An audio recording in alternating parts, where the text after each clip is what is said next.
Hey everyone, welcome to the Christopher Yu podcast. This is the podcast about all things cultural, food, media, sports, video games, and the artistic struggle. Let's make the ordinary extraordinary. So come on in, just don't forget to take your shoes off. And today, our next guest is the one and only. She's an actor, she's a writer. She is currently, if you're watching the video recording of this podcast, you'll see that she's sitting in a gamer chair, though she's not too much of a gamer herself. We're not sponsored, so I'm not going to say the name of it, even though you can obviously see it. But anyways, is a great friend of mine who just finished a wonderful project that we're going to get into. The one and only Mariah Goolsby, everybody. Hello. Hey. Hi. Thanks for being here. Thanks for having me. Yeah, absolutely. So I'll do our little origin story, how we know each other and all that stuff. Sure. So let's see here. Around 2016 or 17 or so. Wow. A lifetime ago. It was a lifetime ago, yeah. We were both involved in a show at Concordia University, Shakespeare project, and it was crazy because I never auditioned for it. I had a good friend of mine who was in it, but then he had to work, and so he had to drop out, and so he recommended me to our director, who gave me a chance. Whoa, I don't know if I knew that, or if I did, I forgot it. Yeah, I don't think I told anyone because I was just like, I'm happy to be here, and and so we did some Shakespeare in the park, basically in Concordia's amphitheater, and that's how we met. And basically, here we are now. It's we had a summer of seeing each other pretty often, and now we're here. And the reason why, primarily, that Mariah is here is that you guys finished shooting. You're all done, right? Yeah, we just wrapped the weekend before last. Yeah. Okay, great. So she just wrapped a amazing short film that she wrote, and it's called Messy. And I'll say what I had the privilege to read the script because I got to audition for a role. So I actually got to read it, which was super exciting. So I was super curious seeing all the Instagram posts and everything about it. But essentially, it's this wonderful film about this character whom you play, aka Mo, aka Mariah, right? Yep. And she's this awesome, super loyal, there for her friends young lady who's transitioning into her 30s. So initially, you think it's like this coming of age film. This is my impression, and then we'll hear the actual what it's about from Mariah. But you're on it. Sorry, you think it's this like coming of age film. It all takes place within her friend's bathroom at like a friend's birthday party. So first of all, super cool to envision. I'm sure it's gonna be great to watch. Everything takes place in the bathroom. They're having these conversations, and every once in a while, like people come in and do like funny stuff, like take drugs, blah blah blah. So it's very exciting. So it's this great, coming of age thing where it's, young folks are moving out of their 20s into their 30s and kind of coming into who they really are. And along that same vein, the main character played by Mariah, the character's Mariah or Mo, is kind of realizing herself and what she wants and what she stands for and what she, in some cases, is not going to put up with anymore. And part of that is, I think comes with being older and seeing who you are. But I think what's so great in that film, you have this really great line about needing more Black friends. And for those of you who are listening only, Mariah's half white, half Black. And so the character is half white, half Black. So if you're, anyways. I really love that line because I feel like that's so wonderful as just like any minority in this country to feel like you take a moment, you go, oh man, I got myself here somehow. Not that it's a bad thing, but anyways, I love that. So it's this amazing, project about all of these amazing things that make us who we are, and I feel like is becoming more and more of a focus, especially in our generation during this time, people are learning to embrace who they really are. And that means who we are, you know, ethnically, nationally, our like gender identity, so on Mhm. and so forth. So it's a wonderful short film. But anyways, did I get it? You got it. You nailed it. Yes. Okay. I don't have to say anything. That's great. All right. Thanks, everyone. Rate this podcast 5 stars. Okay, cool. So how did this amazing project come along? What's the story? Like what goes from, you know, what would be cool to see a Yeah. film like this to like, fuck it, I'm gonna make it. You know what I mean? Like, please enlighten us. Yeah. It was so my good friend Nicole Lip, she's the director, and she also plays my best friend whose party I'm at in the movie. I was at a party at her house and I was drunk in the bathroom. And you know, when you like, this is for me at least. I hope that this is a universal thing. I'm not the weirdo in the bathroom, but when I'm at a party in a bathroom, that's where I find out how drunk I actually am. It's like a very like a true like reckoning with yourself Yep. of where you're at. And while I was in the bathroom, was like, what if there was a movie that took place entirely in the bathroom during a party? And I wrote it in my phone. And then I went outside of the bathroom and told Nicole, and she was obsessed with it, like to the nth degree, possibly an unhealthy amount, obsessed with this idea. And then I just kind of was just like, you know, it was just a one-off, whatever. It didn't really mean anything to me at the time. And she just kept pushing me to write it and write it. And so finally, eventually, I went over to her house and we just kind of like storyboarded a little bit with it.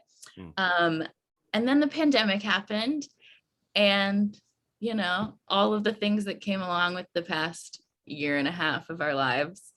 And it kind of stopped. I was like, wasn't feeling any kind of creative anything. But there was also in that time, you know, a whole racial awakening with the whole country. And that led to a bunch of conversations with my friends. And like, just like in the movie, I have majority white friends. So there were a lot of like, you know, funny, maybe awkward conversations about race. And somewhere in that, I was just like, oh, this is what this movie is. And I finally started writing it. And I just came up with the idea of like leaning into that story that is my own story. And then I wrote it. And it was really bad. The first draft was really bad. And then I kept editing and editing and editing. And then here we are. Wow. What has your experience been like? Right? Is this like the first like biggest project you've written? Or because I mean, you have like your blog on your website and like things like that. So like you do like write, but obviously script writing and writing to share your perspective as a person. You know what I mean? Totally. Two different things. Yeah. The first time I wrote really anything was in college. My senior year, I did what we called an honors project, and you basically wrote a play and then put it up at the end of the year. So I've written a couple plays before. I've written like spoken word, and like you said, I have the blog. So I write all the time, but this was the first time I'd written anything feature-ish, anything for film at all. Yeah, it was a big step, a big scary step to take. Wow.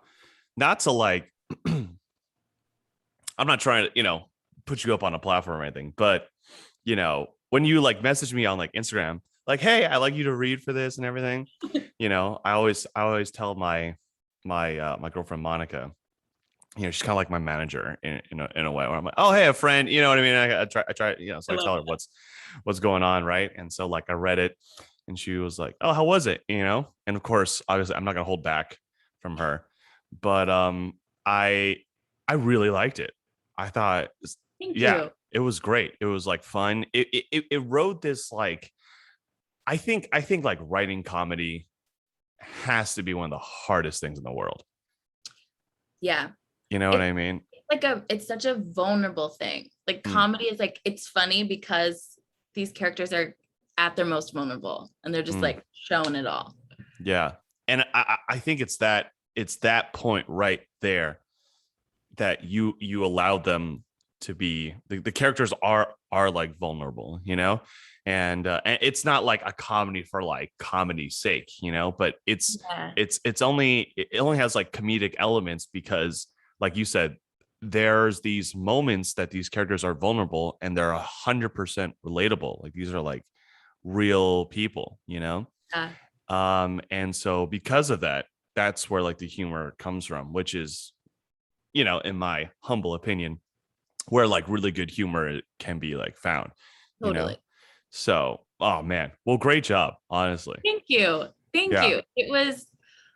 I wrote it specifically for, like, I would say maybe half of the cast that was in it. I wrote it for them. Mm.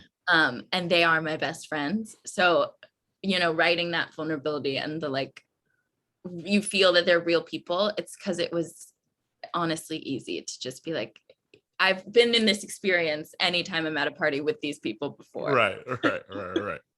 That's hilarious. Going back to the bathroom thing. Yeah. When you're like at a party, I have this, scientifically certified litmus test about like how to confirm if I'm actually like, like drunk. Yes. Is if I go to the bathroom, and please let me know if you do this as well. Excuse me. If I talk to my reflection, Oh yeah. that's when I know. Oh, 100% every time. we've crossed the line here. You know what I mean? And like, I don't even know what it is, but I'll just like look at myself, and then it's almost if like I'm looking at myself, and I see that I'm a little, huh? Yes. Hey, yeah, you're feeling Yeah. it, right? Or it's like oh boy, buddy, what happened here? Mm-hmm. The other day was listening to, I think it was the Dax Shepard's podcast, the Armchair Expert, with Matthew McConaughey, and he was telling this story, a similar story. I wish I had a Matthew McConaughey impression that I could do while I was saying this, but I absolutely do not. He was like, when I'm about to get like really hammered, he says he checks in with himself in the bathroom mirror, and he just says, tomorrow's gonna be really hard for you, but tonight is gonna be great. So let's just know that tomorrow's going to be a hard time. That's really great. I like that. I love it. That's good.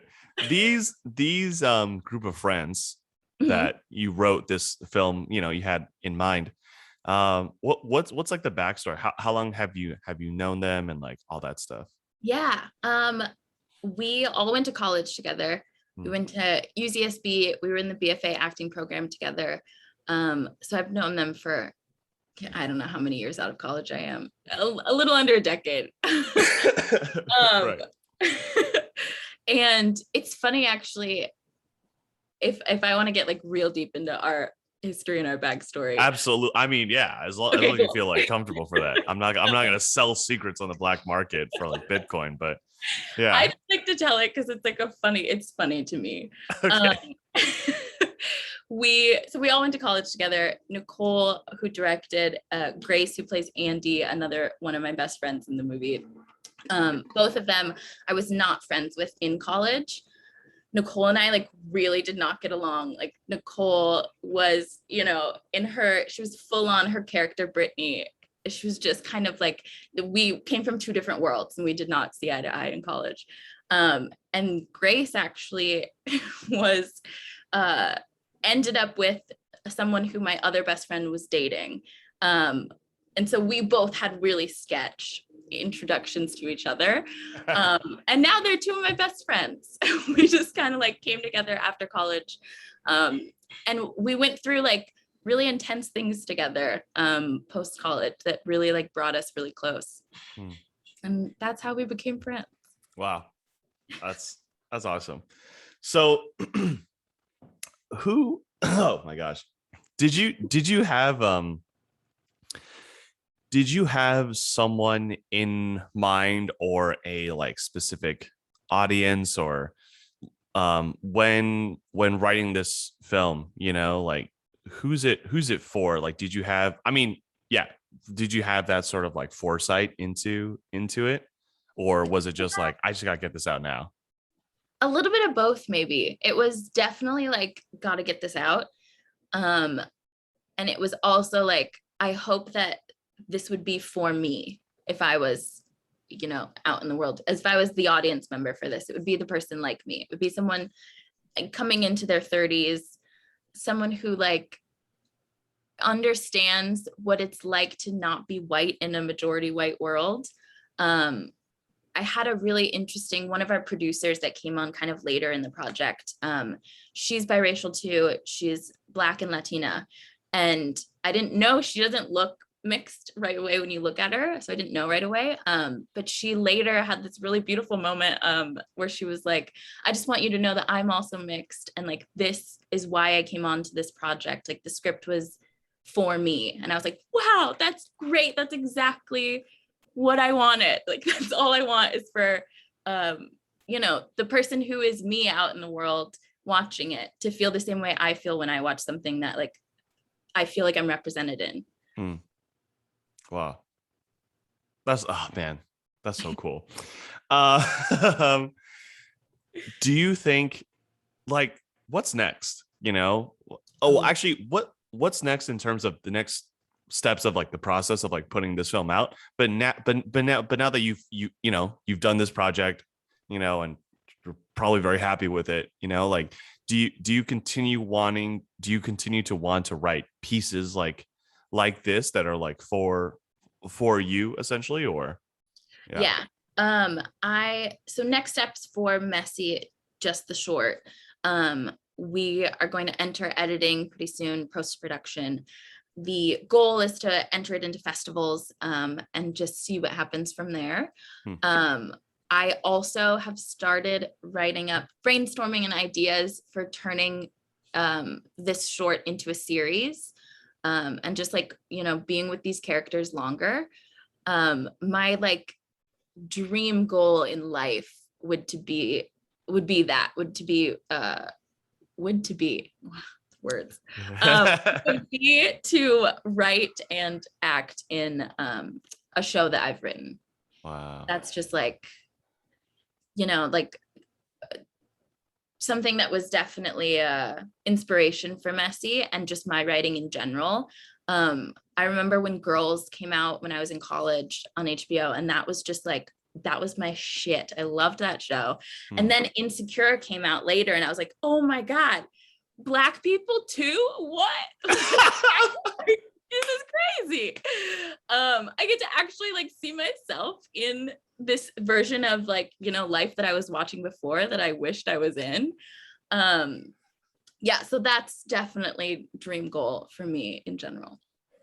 Wow. Do you feel like as an artist, having that I'm doing this for myself, like how like crucial is that? Because for me, right, when the pandemic started, definitely went through this, I don't know what I'm gonna do like creatively, and I have this like back and forth relationships with like acting where I really love theater and like the power of good theater. Yeah. This might be a hot take, but I think really good theater, like top of the line theater. And sorry, I'm just talking about like, straight plays, not musicals. Sure. Are better than really good films. Oh yeah, I agree. I don't think it's a hot take. Okay. I'm the same. Like, I'm such a theater snob. I'm like, I feel like everyone should have to train in theater before going on to anything else. I think it is just the purest of our art form. Yeah, because I think what it comes down to is that you're right there in person, experiencing it and like seeing life happen in front of you, and that is as close to seeing this in real life. You know what I mean? Like, type of thing. Definitely. And like, as an actor, you get to do the whole thing in sequential order. You get to live that whole life. Yeah. Whereas in filming, who knows what you're doing at any point in time. it'll be like, okay, you just had the most dramatic scene, now you're exiting, and just pretend like all of that just happened. No, just exit. That's all we need. It's the only shot we need. But with theater, it's the whole thing in one sitting. Yeah, exactly. Okay, great. So I'm glad we agree. Yeah, so the pandemic started, and during this time, I my girlfriend and I we're just taking in like a lot of content, and almost in a similar vein to you when you started watching these shows that you felt that you could identify with, because like Insecure, there were people from the Black community. Yeah, I was like, man, I felt the other way, where I was like, I want to see more things that I feel like I can identify with, So of course now we have this podcast where I can, fuck it, I'll just create a platform where we can talk about those things that I like, basically. And initially it felt very like selfish in a way. Interesting. Tell me more. Yes, therapist Mariah. Yeah, because I was listening to like a bunch of podcasts, right, about different things that I like, whether it's like athletics or like martial arts or video games or whatever, right? Sure. And I was like, man, there should just be a place where you could talk about like all those things together. Granted, I haven't talked about all of those things yet, but you know what I mean. To create just like a neutral, safe place where we can all just talk, right, about the things we want to talk about. I was like, okay, I'll create that myself. But yeah, initially I was like, oh man, it feels kind of selfish, because I'm like, I'm just doing it kind of for me, because no one's paying me to do this freaking thing, Right. So I'm just doing it for me, obviously, like my friends, and before we hit record, to kind of create these little time capsules with people that I like look up to, Yeah.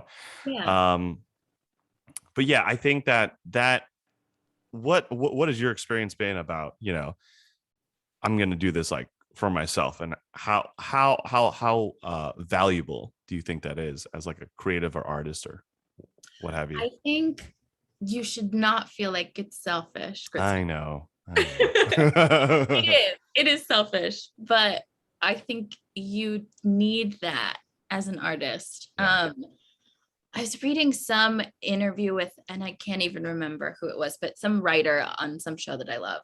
And they were just saying everything you see in art is from another person's experience. In the writer's room, all of us are just sharing all of these personal stories, and we just put those stories into these characters and adjust them a little bit to make them fit. I think creating storytelling of any kind is so personal. Like, it has to be for you. You have to be doing it for you. It's also so hard. It's so fucking hard. And like, you get so many no's throughout your entire life that if you're not doing it for you, you won't keep doing it. You'll just stop, because what is the point? Yeah.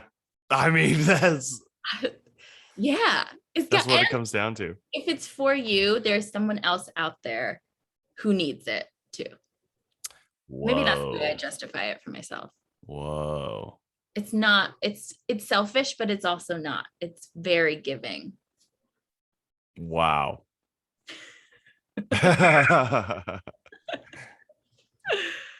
Man, I'm gonna sit with that for a while.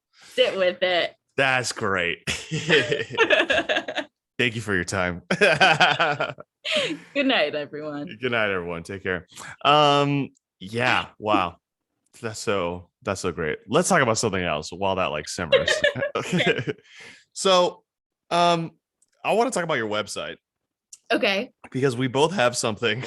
Yes. That we share, right? At the beginning of my podcast, I talk about, come on in. Just don't forget to take your shoes off. On your website, you're asking people, welcome in. Feel free to take your shoes off.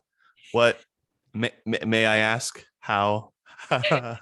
I honestly, when I wrote that, just for some context, it's like the front page of my website. It's like a picture of me. It says, "Hi, I'm Mariah. Whatever. Come on in. Take your shoes off." I guess it's like I don't know. Maybe It's not a something thing. my It's not a parents thing. said. Is it a thing? I don't think it's a thing. know. It's like when you take your shoes off, that's when you know you're staying for a while. You're comfy. Right. You're gonna be here a while.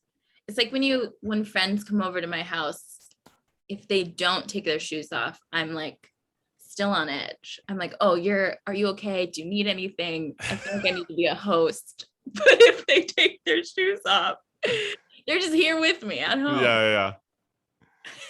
That's fair. Yeah,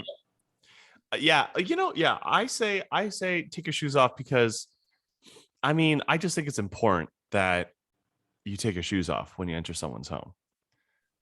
I see. It's a like courtesy, respect thing. Yeah. It just like makes sense, It does. And don't outside. Yeah, don't bring there's two things I swear by, right? It's you take your shoes off when you like walk in somewhere, right? And showering at night. Oh. Yeah. These are I do not have these things. I like sometimes people will say things to me about, just like, I don't know what you call that, like politeness or taboos, things that you're like supposed to do right to function in the world because your parents told you to do them. Right. My parents did not tell me these things, and I don't know why. They just want you to be your own person. That's just like, that's the beautiful thing. I figure it out. But it's nice though, like showering before bed, you get into your bed clean. That's what I'm saying. I don't do it, and I wish I did. Oh, you gotta just think about it. I'll try to do it more. Yeah, because then like it's harder to sleep when you've got like the day's funk on you. You know what I mean? Yeah. And then you wake up and showering in the morning is nice because that's what I do. Yeah. It's very like refreshing and things like that. But here's the thing, right? Is it only refreshing? Okay, yes, it does like wake you up and it's good. You know what I mean? Yeah. But there's this like refreshing, rejuvenating aspect of it. But is it only refreshing and rejuvenating because you didn't shower last night? You know what I'm saying? Probably. Yeah. Probably. I also have this weird thing with showering that like my hair is a whole nother dimension to cleaning my body. Like washing my body is one thing, but then like washing my hair is another thing. And maybe I don't need to wash my hair before bed tonight. So I don't really feel like showering. I don't know. Oh, do you wash hair every single time you shower? Pretty much, yeah. Oh, wow. I don't wash it. I don't use shampoo. If we're gonna get into like my hair care routine here. Yeah. Lay it on. I shampoo every time. I just conditioner. That's like a curly hair thing. You don't want it to dry out, blah, blah, blah. But I do, get my hair wet every time I shower. I understand your predicament here. Thank you. Yeah. Because so my girlfriend has very long hair. Mm-hmm. If it just and it's straight, so it's straight and it's super long, it'll end like past her waist. Yeah. And so what we'll do is that when she washes her hair, I'll like wrap it. This is my ingenious invention. I'll like the hair's so long, I'll just like wrap it in a towel. I do that too. And then clip it. So if she turns around, it's just this long towel. Yep. This like hair burrito that's just like sitting boom right there, so nice. I understand you don't want to go to bed. No one wants to go to bed with their hair wet. That's the thing too, is like I can't, and I have to air dry it. I can't blow dry it, otherwise it'll be a frizzy mess. And that takes like a couple hours to air dry. So showering. But I mean, people do it. I need to just stop. You can just not get your hair wet. It's very easy. That's true. Yeah, that's true. This isn't, a completely impossible task we're discussing here. That's hilarious. Yeah. So going back to the taking your shoes off thing. Yes. I really like what you said about having that like sense of comfort, like that you're gonna stay for a while. Yeah. I'm trying to think. Oh, did I have that in mind when I included it in my like little opening thing, or am I merely like in the pocket of like big take your shoes off? You know what I mean? Mm-hmm. I feel like you did. Like come to my podcast, feel at home. Yeah. I wonder too, whenever I learn like, things like this of what some people do and some people don't, I always wonder if it's like a cultural thing too. Or like a regional thing. Like I grew up in the Midwest and in the South before I moved to California. And so there's a lot of stuff like that like I do that my California friends who were born and raised here are like, whoa, no, I've never done or thought that. Yeah. Yeah, definitely the taking your shoes off, showering at night. The taking shoes off, definitely like a cultural thing, Um and I'm pretty sure showering at night is a very more popular among like the Asian community, greater Asian community, Right. I've never thought about the showering thing, but I'm willing to bet things that I don't have. Yeah, that showering at night is just as essential as taking your shoes off in terms of, we're thinking of like cultural things, Yeah. Is taking your shoes off before you enter someone's home more common, like in the Midwest and the South? I think it's a Southern thing. It's like it ties into like respect, and respect is huge in the South. It's like all of the yes ma'am, no ma'am, yes sir, no sir, all of that is it's just respect. Wow. It's constantly showing respect for other people. Yeah. That's great. Yeah. I wish that, carried along to the western side of the United States. Interesting. Okay. Well, anyways, enough of the shoes. I like to ask you about food, because before we start recording, you said you're like you say picky eater, if I'm not mistaken. Okay, so picky in like what sense? Just so we know how to like navigate this. Yes, in a plain sense, like other than like most vegetables, I'll eat most other things, but I don't like them all mixed together in one. So like when I don't do this anymore, but up through like high school, if I got a sandwich, like a Subway sandwich, I would order a sandwich at Subway. I would open it, eat each thing individually. Oh. Instead of just eating the sandwich. Thank God I don't do that anymore. But that's who I am. Okay. Unfortunately. So you're like an ingredients, but you don't do that anymore. I don't. I've gotten better. Yeah. Like I'll eat a sandwich, but I still don't like. Still don't eat like, I don't like broccoli. Hell no. Oh, okay.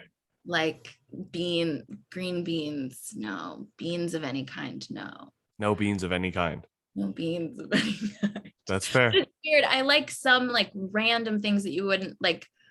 I love Chinese food, or I'm trying to think of what other weird things. There's like some things that I will break my own rules for, because someone probably when I was a kid tricked me into trying it and I actually liked it.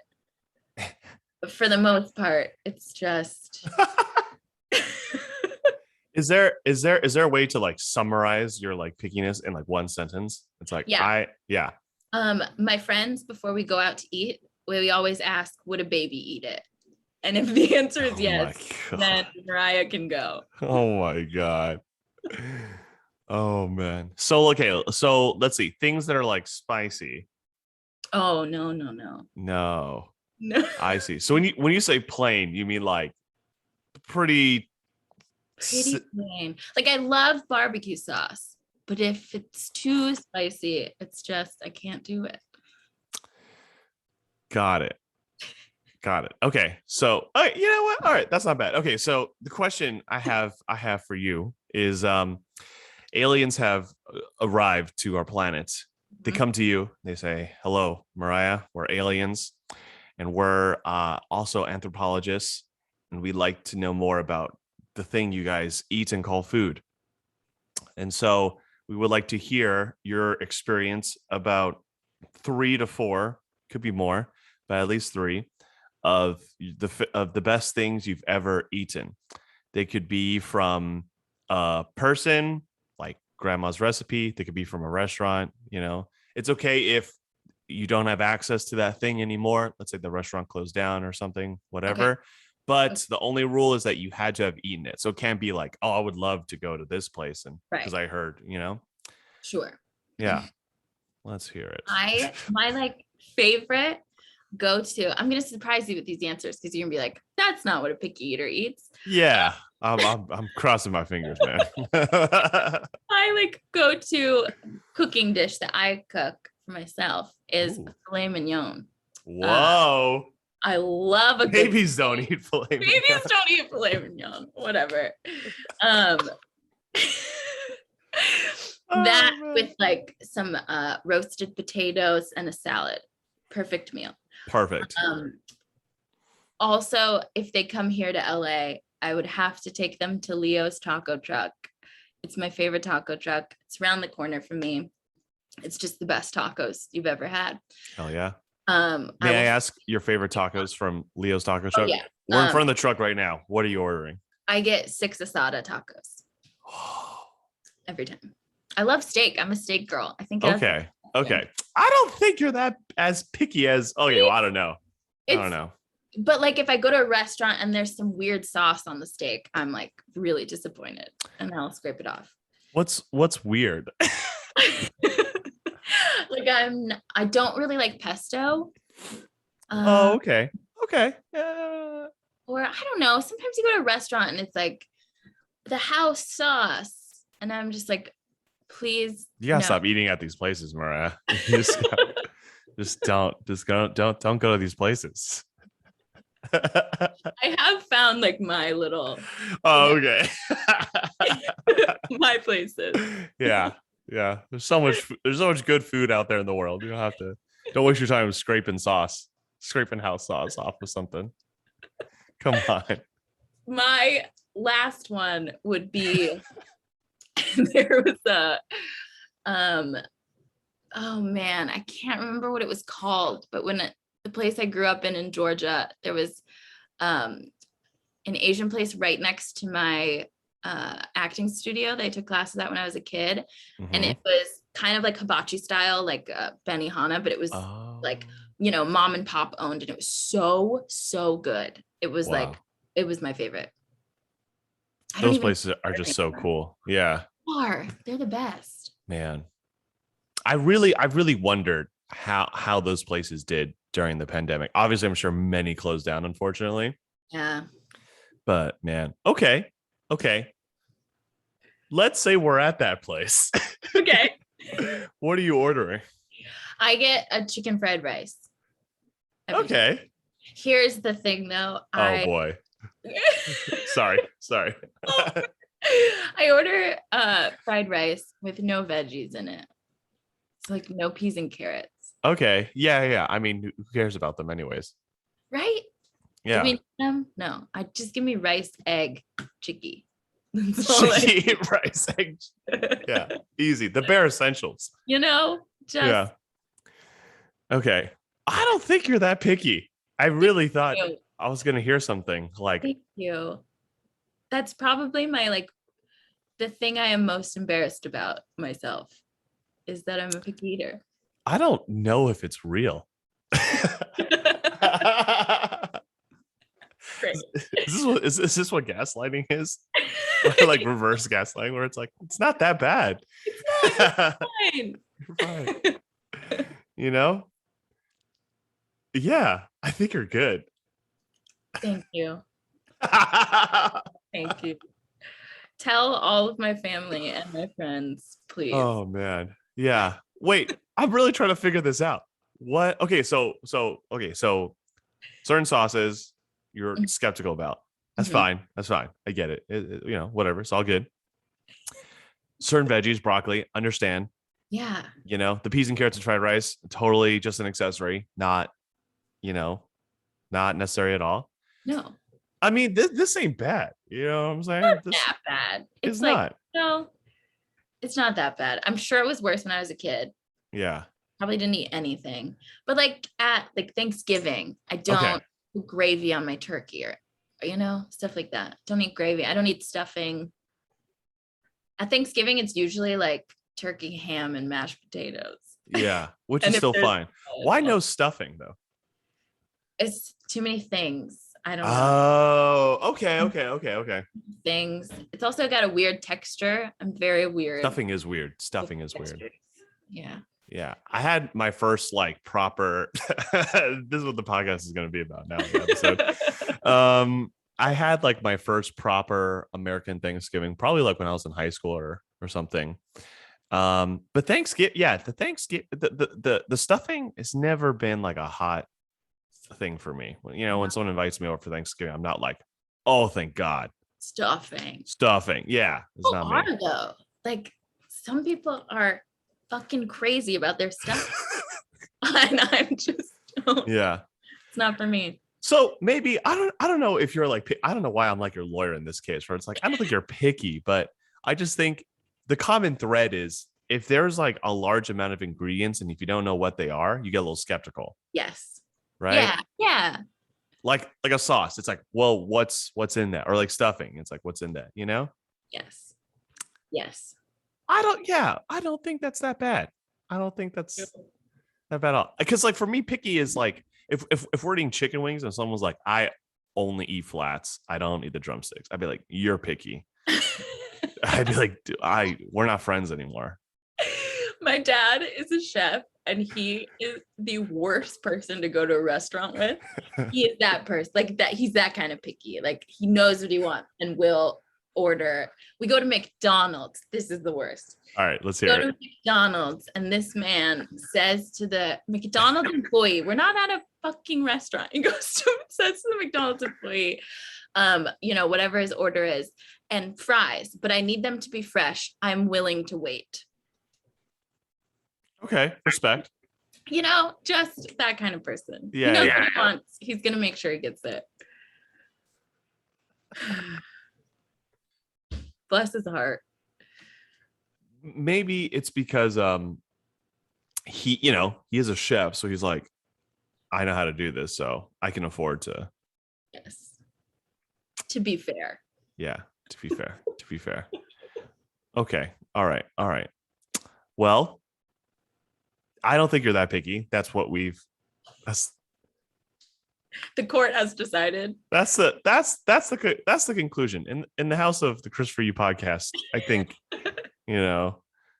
very clear. Yeah. Makes me feel so much better, honestly. Let's say before we wrap up, let's say because now we're talking about food. I gotta know. Let's say you had for whatever reason your life was going to end soon and you have time for one meal, and it could be, and you have the ability to like time travel, so you could go get anything, but the same rule applies. You had to have eaten it before. Oh man. Okay, I'll go first just to help. Yeah. There's this like Taiwanese place in the city of Roland Heights that is no longer there anymore. It's been replaced by a hot pot restaurant that is very good, so it's okay. But we grew up going there. Like the waitress there saw my siblings grow up, and then me, because I'm the youngest of three on my mom's side. And so, but they had this bowl of beef noodle soup that I feel like I just haven't found. You know what I mean? Like I just haven't found any place that just comes close to that place. Isn't that so sad when that happens too? Yeah. Searching. Yeah. There is a place like on my list. I know of a place that's also kind of in the same area because there's a lot of Chinese, Taiwanese, folks that live there and open up places. There is a place that my friend was eating it on their Instagram, and I was like, "Where's that from?" I was like, "Did you make that or did you buy that?" I was like, "No, it's from this place. It's called Cindy's Kitchen. I haven't been, so I was reluctant to say the name in case someone's like Cindy's Kitchen, but it looked very good, so I like to try it. But yeah, that place, it was called Supreme Dragon, so super stereotypical kind of Asian name, of course. But yeah, that place, yeah, that would be it. That's the one. That's the one, dude. I think mine might be, I don't remember what this place was called. I'd have to ask my parents. But when we lived in Wisconsin when I was a kid, there was a steakhouse that we went to for like birthdays. I really love steak. Yeah. Here's the thing. Oh, time out. Flag on the play. I don't think picky, maybe my like definition of picky is just like really niche and like extreme. But I think if you like steak, you're not a picky person. Because steak is like, I mean, there's like the texture thing. You're willing to deal with like the myoglobin, like, you know, bloodish looking stuff. You know, it can be fatty. It can be, you know, not as fatty, right? I mean, there's a lot of things going on. It's true. You know? Yeah. It's really just, I think I get this from, it's honestly like the sandwich thing. Because I ate a sandwich like a psycho when I was a kid. Who takes apart a sandwich and eats each thing individually? I think, oh man, but I feel like that's more common than we realize, especially during that time. Oh, great. Because you're just making me feel so much better about this like one really big insecurity I have. God, this is so good. Oh man, I'm having the time of my life right now. No, because I think well, here's the thing. I eat noodles. So you give me a bowl of like pho, let's say, right? Mm-hmm. So you got the rice noodles, and there's various kinds of like cuts of beef, right? Because I like to go a little crazy, you know what I'm saying? And you know, there's like onions and veggies and, you know, stuff like that. I just hit my mic, sorry. So what I like to do is that as much as possible, I'll eat all the other stuff first before the noodles, and then eat the noodles last. I mean, I'll have some noodles, you know, I'll like craft the perfect bite, you know what I'm saying? Yeah. But I like to get rid of everything. This is for like every soup noodle dish, you know? Yes. The last, you know, 5 to 10 bites has to be like just noodles. Everything else got to go. Because you love it though. You strategically decided this is the best way to eat this meal. Yeah. Not like it's icky, I don't want it. Yeah. Another thing I do, and then I'll say this last thing before we go back to the why I think the sandwich thing isn't that bad. Okay. I was streaming, and if you're listening to this podcast and haven't caught my stream yet, you can find me on Twitch under Twin Turbro, TWINTURBRO. All right. So I was eating a sandwich, and I was eating the sandwich this might be hard to describe. Circularly. So I was eating all the crust first, you know, until it was just like the middle, because the middle's the best. Like the, you know, like the donut hole, air quotes, of like a donut, right? That center part. That's how I eat my sandwiches. Wow. I've never done that. I'll sometimes eat a burger too, like that way. Wow. I'll eat around because the middle is like, especially the best. The middle's the best, you know. I can't. Yeah. Wow. Hey, it does make me feel better. Oh, this is so good. But here's why I think the ingredient thing is more common than you realize. Eating it like that is because I think this is my hypothesis. Okay. The world is a scary place, right? True. Especially when you're young, you know, in that age. It gets scarier as you get older, but you're kind of like used to it. You know what I mean? you know, you're kind of used to the fact that you're like, yeah, I wake up and people are dying of starvation Yes. and the rich aren't getting taxed. You know what I mean? You're just like, Yeah. all right, cool. You know, Like, this is just how we live our this is lives. just how we operate. Right, Yeah. right. But when you're young, you're like, what? This is horrible. You know? So I think sometimes the world is so wild, right? So, you know, as like people, we all find even picky eaters, not saying you, Mariah, but the actual picky eaters, you know, we find comfort in food. So I think you know, eating it ingredient by ingredient, right? So you understand, you know, like I know exactly how this is going to go down. You Yeah. know, it's just like a comfort thing. I love that. Yeah, that's all. That's all. That's all. Young Now, Mariah was just trying to, hold herself. right? Exactly. I'm kidding. You know, this sandwich is for me. God damn it! You know what I mean? Like I'm gonna. Yeah, that's my hypothesis. I like it. Yeah, it is. I mean, obviously, it's strange to see someone eat a sandwich It is. like that, but I get it. I get it. You know, because I have my own two little things. You know, but Yeah. those are more not necessarily about like comfort, but just like enjoyment of the food. Like I want to end at the Yes. I want to end with a climax. You know what I'm saying? I want to end at the apex of this food experience. I do that with candy. Like if I'm eating like sweet tarts or some of my favorite candy, I love the red ones and I'll make sure I end on a red one. Yeah. See? Yep. Come on. Come on. Come on. You're not picky. Man, I thought you're gonna be really picky. We were gonna have a really heated conversation. You know? No, it's better. I've gotten better. Yeah, absolutely. Now, I mean, like when it comes to being picky, I'm not saying like it's okay.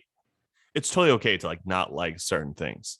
Yeah. You know, as long as you've like tried it. But if it's like again, like, oh, I only eat flats and not drumsticks, you know, then it's like, what what's wrong with you? Yeah. You know, Flats are better. of course they are. Like you are correct in wanting only flats. Yeah. But yeah, you're right. It's a picky thing. It's a picky choice. Yeah. Plus, flats are only good optimally, right? After you've had a couple of, you know, so you have a few drumsticks just to break it up. You know, I can't wait to get back to that flat. Yeah. You know, I do know. This is what life is about. All right, people. You can't always be on vacation. The message is savor your food. Yeah. Enjoy every bite. Exactly. This PSA has been brought to you. All right. I'm glad we figured it out. This is so funny. This is the longest conversation we've had. It's taken such a great turn. You know? Oh man. All right. Well, we should probably start wrapping this bad boy up.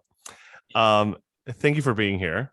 Thank you for having me. It was a great time. I'm glad we talked about your film kinda, and then we learned a lot about each other. Oh shit. Okay. Feel free to plug whatever you want to plug. So if there's any listeners that you can find more about me at my website, mariahgoolsby.com. And then if you want to check out more about Messy, it's thisismessy.com. Check it out. Perfect. Check it out at your local festival circuit. It's gonna be great. Really hope it does well. Keep my fingers crossed for you guys. So awesome. Thank you. Yeah. Thanks so much, Mariah, for being here. And if you're listening to this podcast, thank you for listening. You can check out this podcast on Apple Podcasts, SoundCloud, and Spotify. If you're listening on Apple Podcasts, please rate us 5 stars or however you see fit.